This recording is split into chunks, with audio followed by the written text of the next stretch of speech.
Welcome to the Top 1% Men podcast by LGFG Fashion House, where we interview millionaires and billionaires and other men who fit within the top 1% as verifiable by quantifiable metrics such as wealth, physical fitness, and other notable life achievements. On the Top 1% of Men podcast, participation trophies don't count and man buns are not allowed. We do this little quick chat, but we do a Top 1% Man podcast where we talk to men who have achieved some success in their life. And this is targeted towards our young male audience and some of the secrets of success, which there are no secrets, right? No secrets. But I like to ask this question, and it always makes me laugh, and you might find it a little funny. What's your shortcut to success? You know, I always joke, it's taken me a lifetime to become an overnight success, because of things that are happening in my life now. And it's just one thing builds upon another. But again, we've heard this cliche how many times, but it's the truth. It's hard work. It's determination. It's staying with it. It's never looking as failure as something that you should shy away from. I always looked at failure as not as failure, but a learning experience. I'm not going to make the same mistake again. And so throughout my life, Dimitri, and believe me, I've never let anybody tell me you can't get this done if I believed I could. Now, I'm realistic, there's certain things that you just know are not going to happen. But, look, when they locked me up, they said to me, you're never going to see the light of day again. And it was serious. And, I said, no, I can't. I can't accept that. And I worked hard, to pull myself out of a very, very bad situation. It wasn't by luck. It wasn't anything else. And listen, it's not all on you. I'm a person of faith. I believe God had a different plan and a purpose for my life. Otherwise, I wouldn't be here right now. No doubt about it. But, hard work, determination, don't give up. If you believe in something, believe in yourself, surround yourself with the right people. I've been told so many times, Michael, you're a brilliant businessman. And I'll confess this, I've said it 1,000 times, said it today when I spoke earlier. I'm not a brilliant businessman. There's certain things in business I'm not going to do. I don't like doing it. I don't understand it. And I don't want to be involved in it. I believe I had two talents. Number one, I knew how to identify a good opportunity. That's important. You can't be chasing, the wind. Identify a good opportunity. And then I knew how to pick the right people to do the job and then motivate them and get the most out of them. So, that was the trick to my success in many, many ways. But any young people that are listening out there, determination, don't let people discourage you. Put the right people around you. You're only as good as the team that you have. I'm sure you know that. Oh yeah. Yeah, it's important. I always say, do what you do best, delegate the rest, but delegate it to the right team. And that's been my secret. How do you know when you're surrounded with the right people?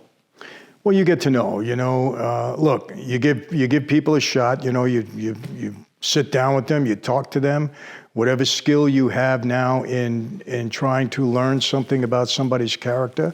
And sometimes you make a mistake, you're not always right. But when you do that, you deal with it, If you got to get rid of them, you get rid of them. That's how I look at it. But, you'll see over a short period of time if the person is doing the right thing. I've found that out. And, hopefully, your initial assessment of them is pretty on target. You don't want to be totally wrong. But for me, it's worked out. And like I said, there's times in the past when I've gotten burnt. But hey, it's just part of life. Yeah, I've tried to be very reductive about figuring out who are the right people. Mm-hmm. And I've come up to two things. This is as simple as I can make it. And I don't know if it encompasses the whole truth, but it encompasses a big part of it. Surround yourself with people that you trust will get the job done. And that are happy when you succeed. Yeah. Because if they can get the job done, but they're not happy when you succeed, you're in real trouble. Yeah. And if they're happy when you succeed, but they can't get the job done, you're in real trouble. Yeah. Well, I'm result oriented. I'm sure you are too. Of course. I look at the bottom line. I look at the results. Everything else, I don't want to say it doesn't matter, but at the end of the day, that's really what matters. The results. And I'm results driven in that regard. So, and if you keep that in mind, listen. There's times when you can't fall in love with somebody. If you have a job to do, and you may like that person a lot, but if they're not doing the job, hey, this may not be for you. Maybe you should try something else because it's not working out here. Nothing wrong with that. But, business can be very cold at times, very cold. It doesn't matter. It doesn't mean that you have to be cold towards that person, but you got to be honest. Hey, things are just not working out, and we have to go in a different direction. And, it's, look, we're simplifying it, but when you really break it down, it is fairly simple. The best things are simple. Yeah. Usually, actually, an interesting question. Obviously, we can talk about, you've got a lot of experience to talk about the things that make people successful and what they have in common. But what about people that don't make it? What do they all have in common, in your opinion? Well, again, a lot of people, sit back and think the world owes them something. Yeah. That to me is an immediate turnoff. I tell people, look, you're not owed a thing in life until you prove yourself and you earn it. Once you earn it, then you're owed it. But prior to that, you're not owed anything. Maybe you're owed an opportunity to prove yourself. Okay, I agree with that. We'll give you a chance. But then it's up to you. In the mob life, there's a lot of nepotism. Just like in Hollywood, in corporate America, a lot of nepotism. I got into the life because of my dad. He proposed me. And quite honestly, I may have jumped ahead of certain people that were waiting 20 years to become members. And I jumped ahead in 2.5 years, I was made. But from that point on, I had to prove myself. You can only ride somebody's coattails for so long. Hey, look, Frank Sinatra, the biggest guy in the business, his son and his daughter, all right, they sang, but they're never going to be Frank Sinatra. They just didn't have that talent. They couldn't cut it. Although that one song that Nancy, who was the daughter? It was Nancy Sinatra, She did the Vinyls, I think, were her band, right? Which one? The Vinyls. Yes, When yes. I think, yeah. She had a good song. I like that song. She had a good song. Yeah. But again, her father gave her entree into the business, which is great. We should help our children. There's nothing wrong with nepotism. But at that point in time, you can't lean on, their laurels. You got to make it on your own. And, one thing that I can say about myself in that regard, my dad was a very well-respected figure in that life.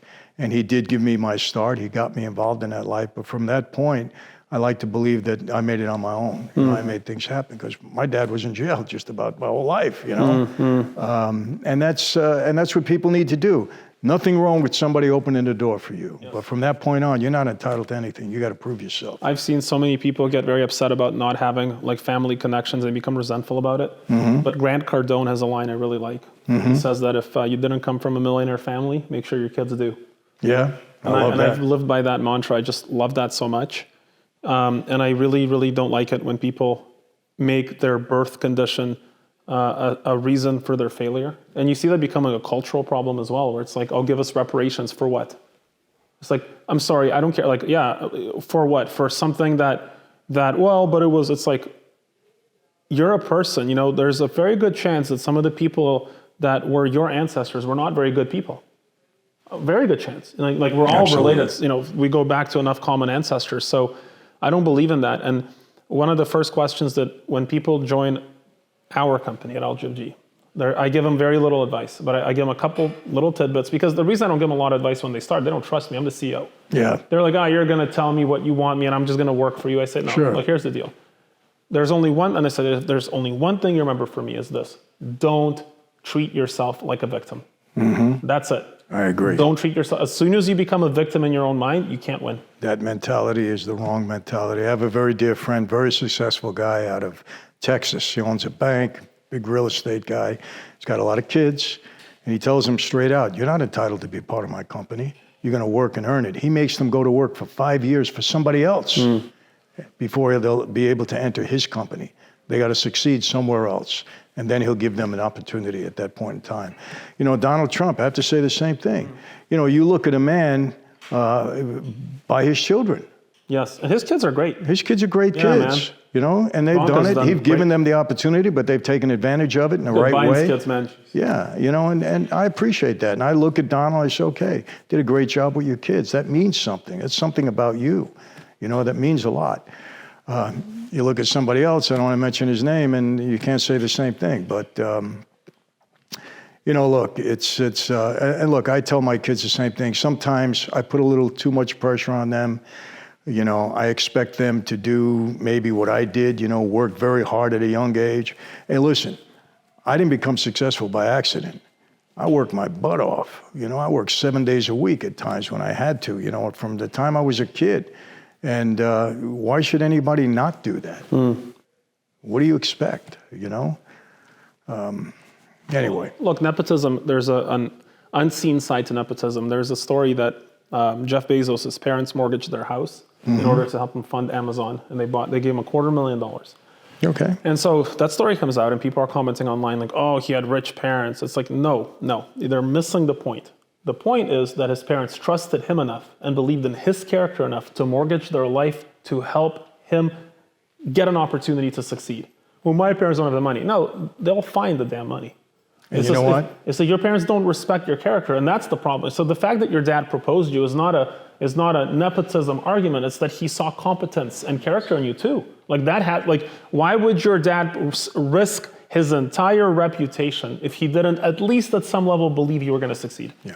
No, you're right there. And you know what? And in Bezos' case like that, I would have to think that he thought so much of his parents trusting in him that he worked day and night to make sure that he didn't disappoint them. It goes both ways. It goes both ways. You know, the kid has to have it in him to say, you know what, if they had this much trust in me, no matter what, I'm going to make it work. And look what he did. Last thing, Michael, first of all, thank you to you and Camille for the time.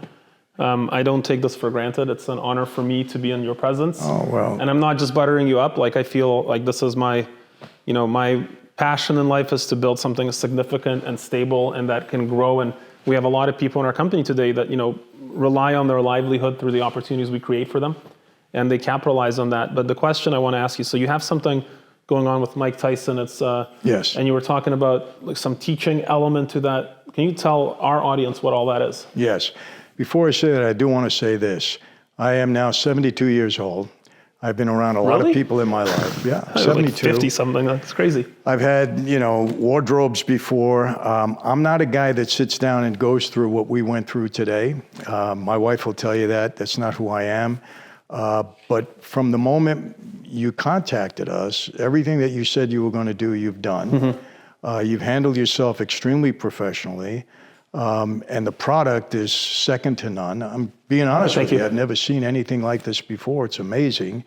And it was a great pleasure to be here and to be in your company and to have this done. I'm gonna wear this with great pride. And I mean that. And I really mean that. And we will be watching you online with great pride. Yes, well, thank you. And it's gonna make me look better. And now, Mike Tyson, very, very interesting. I've been knowing Mike for a while now. Mike is very, very sincere. As you know, whatever's in his head comes through his mouth, but it's good. He's very wise, very intelligent guy. And he's been through the mill. He's probably been through more than I have, quite honestly, the way he grew up. And, the fact that he succeeded in life through some tremendous, tremendous obstacles is amazing. He met a mentor, Gus D'Amato, and Gus basically saved his life. If you ask Mike, what would your life have been like without meeting Gus D'Amato? He said, I have no words for it. I can't even describe it. Wouldn't be alive today, most likely. And Mike has a real sense of, number one, he knows exactly who he is, and he wants to give back. He wants to leave a legacy of giving back. He wants to help people. Very sincere about it, and he's in a position to do that. And I feel the same way. For the last 25 years, I've been sharing my story around the world, and people have been highly impacted by it. I have a heart for kids. I got 7 of my own. I got 7 grandchildren now. And, there's a lot of young people here that need mentorship. They need not only personal development, but they need how to create a business life for themselves. And so we've created a platform now called Champions Corner. Mike is in the lead on this because, listen, there isn't many people in the world that are as well known as Mike. He kind of took over from Muhammad Ali in that regard. And we are going to use our experience, our skills, our relationships, our contacts, whatever expertise we have. We put together a tremendous platform that we're launching very shortly. And it's going to be to benefit young men, young women, people of all ages who need a mentor in both their personal life and their business life. And we're going to hopefully, we want to be the biggest platform of its kind in the world. That's brilliant. And we're gonna welcome you in at some point in time because you've had so much knowledge and wisdom today that you've shared with me, how you created your own business, that I hope at some point in time we can have you involved. Well, thank you for that. We have offices across 20 countries. We are primarily, our business is targeted towards C-level executives across different fields. There was an interesting example. Jordan Peterson's putting together the ARC form, which I don't know if you've heard about, but it's sort of like a antithesis to the WEF, which we don't like, at least in our company. And so you have the ARC form, and I told JP, I was like, can I please help get an audience for your inaugural event, because I know a lot of people. And he's like, okay, send me a list of who you think would be interested. And so we searched our database. I sent him 5,000 plus people. Wow. And they're all C-level. We're talking about partners at major private equity firms, guys in oil, every business you can imagine from 20 plus countries. He goes, okay, I wasn't expecting that. So we had to narrow it down. Narrow it down? Yeah, like for example, one of the guys that's coming to ARC because I said, Is this an event at the end of October? Correct. Yes. Are you coming? I was invited to that I event. hope you come. Yeah, I probably will. The guys I'm bringing with me, man, let me tell you, I'm bringing Mohammed Al-Bahrawi. Hi, Mohammed. He's the chairman of the Al-Bahrawi Group. His family is the Egyptian family shipbuilders, the royal family shipbuilders.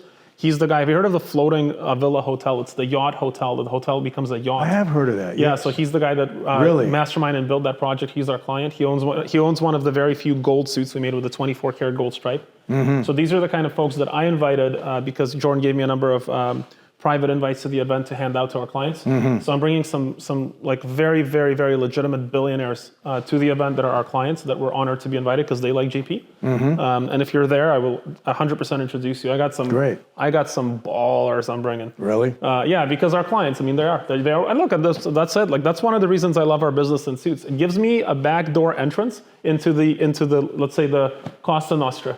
Yes. That's my entrance, right? Like everybody likes suits. Well, I was kind of, because I would just be returning from Australia, but I was saying, I think this is something I want to attend. So now you've given me even more motivation to do that. Dude, I got people coming. I'll hook you up to some cool people from Bulgaria. We got a couple Bulgarians coming, some telecom giants. Okay. Good connections. Anyway, so for Champions Corner, if you're like, hey, I'd like to name a company, name it's like, hey, maybe an industry like with technology, whatever you name. There's a very good chance that the CEO or the CFO of that company is somebody that we deal with because that's the clientele we provide for. Right. And I'll be more than happy to make that introduction. I love introducing people. It's something I just love to do. So you love networking. Oh, listen, one of the things I learned about like evolutionary psychology is that anybody that introduces two tribes together is by definition a leader. Because if you introduce two tribes together, that means that both tribes trust you. That means you're not at war. And so connectors are a very important part of society, right? Oh, I can tell you this, a significant part of any success that I've had has been because of my networking. I'll meet somebody that maybe, we don't have anything in common at the moment, but 2, 3, 4 years down the road, oh yeah, wait a minute, I remember I had a conversation with a guy and you put people together and it works out. Networking is very, very significant. Big element of success. Listen, I'm not a diamond guy at all, but when Lennox Lewis had a specific diamond he wanted, he's like, I'm texting you because I know you know. Yes. So right away, I sent out an email to clients. I had 3 guys that had access to this diamond that nobody else could get access to. And he was like, what the hell? I'm like, I'm not in the business, but I know that one of our clients is one of the biggest jewelers in the world, one of the biggest traders in the world. Another example is one of the guys I'm bringing with me, he owns a law firm and a very prominent, very well-known lawyer. He needed to open an office in a new city. He goes, I need somebody that's like partner level to open a new office. I'm like, cool, I know the #1 top legal recruiter. I connected them. A month later, they poached a partner for PricewaterhouseCoopers to open a new office. And he came to me, he's like, that's crazy. I'm like, listen, I don't know anything about what you do in your work, but I know somebody that knows somebody. Exactly. So anyways, I'm really excited to learn about Champions Corner. And anything you guys need, like I want to open doors, like any country, let's go. Well, I appreciate that. And I'll send you all the information that we have on it. And any way that you can help build the platform with us, we'd appreciate it. It'll be great for all of us.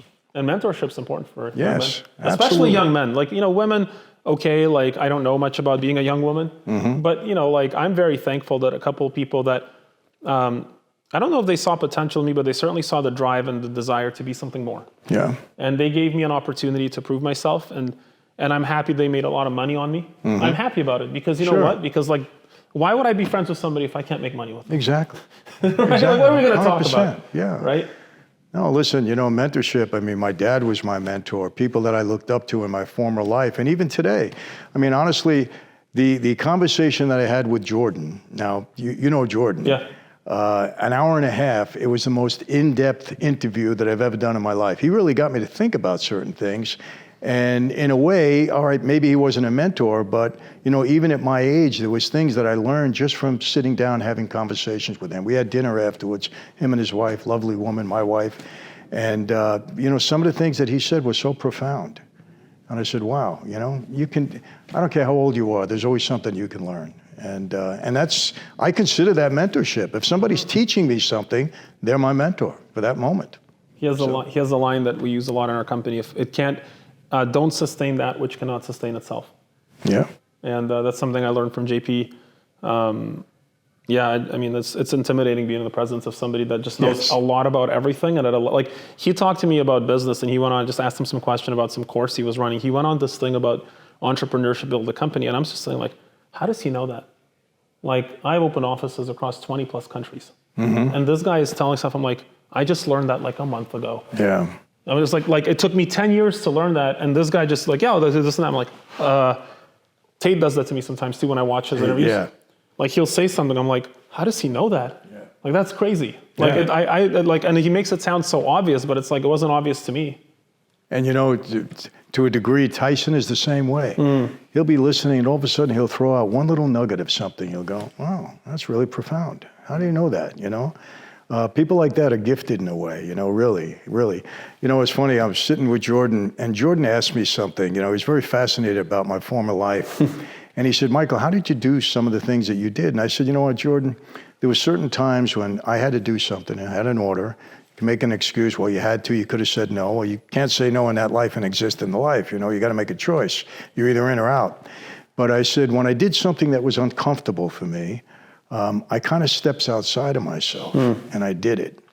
And he looked at me and he said, "Well, how do you know who the real you was? Was it the you that stepped outside, or is it the you that's sitting there now?" And I said, "Wow." I said, "Jordan, I never thought of that." I said, "Hopefully it's the you that's sitting here. It's the me, rather, that's sitting here now." But just, he comes up with things like that it just, you know, really gets you to think.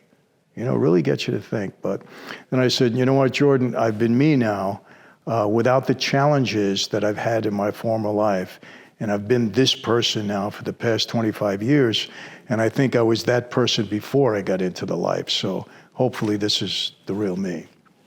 And he liked that answer. I got to think a lot about that because it challenges my core belief, you know, that you are what you do, not what you say you'll do. And I have to think about, are you what you do? Because, or if you feel cognitive dissonance while doing it, but can you still remove yourself? That's a crazy question. Yes, it really is. But he gets you to think like that. You know, he gets you to really look into yourself. Wow. Like I said to him, you know, we were talking about, I said, "Look, my dad taught me something." He said, "Son, don't ever lie to hurt somebody, but if you have to lie to help somebody, that's okay." I said that to Jordan, and he said, "I don't agree with that. I don't agree with that at all." Yeah, he didn't agree with that. Yeah. And I still have a problem. I said, "Well, Jordan, come on. Look, if my son got in trouble, you know, I mean, what do I do? Do I give him up, or do I protect him as his dad, as long as I teach him right from wrong?" And he had an issue with that. I have an issue with that. Do you? And I still have a, I said, "Well, man, why would I lie to hurt why would I not lie to save somebody?" Can I tell you what my answer would be? I'd love to hear it. Body positivity. Say that again? Body positivity. Body positivity? Yep. If my sons or daughters become obese, it is my duty as a father to tell them the truth without regard for their feelings and to say, "Baby." I agree with that. And the problem is when you have a pleasant lie, and of course there's a level of how, you know, I'll give you another example. So I was at an airport one time and I hear this guy talking to me on the cell phone. He had just cheated on his wife. I don't know this guy, I'm just hearing me. And I hear the guy on the other line like, "Oh, don't tell her, man, you're a good guy, blah, blah, blah." And he's like, "I feel like shit." He goes, "Don't worry about it, blah, blah, blah." And I'm sitting there like, if my friend came to me and told me that, I'd be like, "You are a dick. And you should probably tell your wife and work through your damn issues because this is going to compound into other things." And so the more I extrapolate that, it's like, well, do you tell somebody a pleasant lie to protect their feelings or to protect them? It's like, well, you know, as a society, we took the position that feelings matter more than truth. Well, and that's a problem. Yeah, but here's what I'm saying. Let's say there was a situation where somebody you love, well, look at this, in the mob life. Okay, do you think it's noble if you commit a crime with somebody and the government says to you, "Hey, if you give this person up, we'll give you a break. You know, you won't go to prison or you'll get a lesser prison sentence"? That's totally different. Well, that's what I mean. That's totally different. See, but that's totally different. Okay, well, let's say, well, that's what I was talking about. Right. Yeah. Not, obviously, if my daughter is getting overweight, I'm going to say, hey, come on, relax. My reasoning for it being totally different is I just consider the government a criminal organization anyways. I actually believe that. Okay. So to me, it's like, oh. Well, you're right about that, by the way. Like, screw that, dude. Like, no, screw that. Like loyalty matters, man. Like, I'm not talking about like, you should be protecting people from God, for example. If somebody comes to you and says, and by the way, we might have not even the same beliefs, but if somebody comes to you and says, look, atheism's the way to go, blah, blah, blah, blah, blah, and you might have your truth and you're going to say, oh, you should, if you feel good about that, God bless you. As you get older and you become a little more connected to your inner self, you might tell them something else. But if a criminal organization is offering you sovereignty over the bond that you had previously, I had a situation like that in business where a guy basically that I was partners with, got an offer to screw me over because I'd become a threat to a competitor. Because I was so damn good at poaching clients that they decided to see if they can get him to come to them for money. And they took him, and their business got crushed. And I sat down with them and I said, I'm so disappointed in you because you took money over loyalty. And it crashed on them. So maybe I'm going in a different direction here, but no, man, commitment matters, loyalty matters. Commitment to me, first of all, you talked about, doing what you say you're going to do. That's integrity. Commitment is doing what you said you were going to do long after the feeling that you had when you made the commitment has long passed. Right. That's commitment. So yeah, I would have a fundamental problem if somebody sold me out of an agreement that we made together in order to protect or benefit themselves. That's disloyalty. That's not truth. All right. Well, we're understanding. And the same thing if I saw, if I saw something that by telling on that person, I could have hurt them. And let's say that there's no victim involved in that. Let's say somebody just, I don't know, vandalized a traffic light, right? And a cop comes up, hey, did you see him do that? No, I didn't see anything. Right. Because if I said, yeah, I'd put the guy in trouble, But for what purpose, right? Yeah, things like that. So, but Jordan said, no, it's never okay to lie, under any circumstances ever. That was his position. And I said, okay, respectfully, we disagree in that regard, but and that's just my mentality forever. But he was great. I mean, I loved sitting down with him. I loved having dinner with him, and it was an honor to be in his presence because he's that, intellectual, I would say. That it was just great. So I guess the subtext to that is you should tell the truth, but you get some leeway for loyalty. Yeah. Loyalty matters. Loyalty matters. I think a lot of times people are just picking the wrong horse to be loyal to, and that could be a problem too. But correct. Another conversation. Michael, I really appreciate this conversation. I've read your business book. I've read parts of your other books. I really did my research on, we like to work with people that align with us philosophically, so I knew I would enjoy this. Great. I told Camille this before you came in. We have a tour right now. We're delivering a lot of very famous people clothing. Transparently, if I were to rank them by fame, you're at the bottom of the list. But you were if I were to rank who I was most excited to talk to, 100% it was you. Well, I appreciate it. And you've lived up to that, so thank you. Thank you very much. I appreciate it. I appreciate that. And I mean that. That's not camera shit. I mean it. Well, I really appreciate that. And what I said, I meant, it's very sincerely. And I hope this is the first of more meetings together. I'll see you in London. Yeah, I think that. Well, you've just motivated me. You got to go, man.